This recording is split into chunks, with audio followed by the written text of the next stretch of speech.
যুদ্ধবিরতির মধ্যে ইরানে ফের হামলার চেষ্টা হয়েছে, তবে দেশটির আকাশ প্রতিরক্ষা ব্যবস্থা ইসরায়েলি ড্রোনকে আঘাত হানার আগেই শনাক্ত করতে সমর্থ হয়।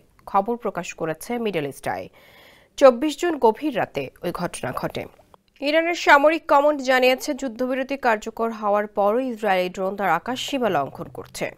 যদি তা চলতে থাকে তবে যুক্তরাষ্ট্র ও ইসরায়েল উভয়ের বিরুদ্ধে খুবই খারাপভাবে প্রতিক্রিয়া দেখানো হবে। গভীর রাতে ঘটনা সম্পর্কে কর্মকর্তারা জানান, ইরানে আকাশ প্রতিরক্ষা ব্যবস্থা উত্তরাঞ্চলের শহর রাশতের ওপরে আক্রমণধারী ড্রোন ভূপাতিত করেছে। সেখানে নিরাপত্তা বাড়ানো হয়েছে। কোনো শত্রু আঘাত করতে এলে চরম মূল্য পেতে হবে।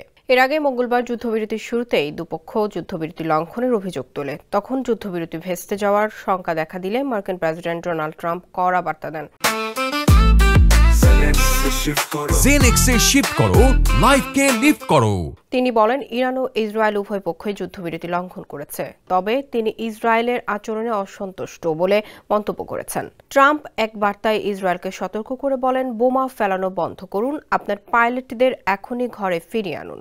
এর আগে ইসরায়েলের প্রতিরক্ষা মন্ত্রী ইসরায়েল কাটস জানিয়েছেন, তিনি তেহরানে তীব্র হামলার নির্দেশ দিয়েছেন। তার দাবি, ইরান যুদ্ধবিরতি চুক্তি ভেঙেছে, তবে ইরান এই অভিযোগ অস্বীকার করেছে। ইরানের শীর্ষ নিরাপত্তা পরিষদ জানিয়েছে, ইসরায়েল যদি আবার হামলা চালায় তাহলেই তারা উপযুক্ত জবাব দিতে প্রস্তুত।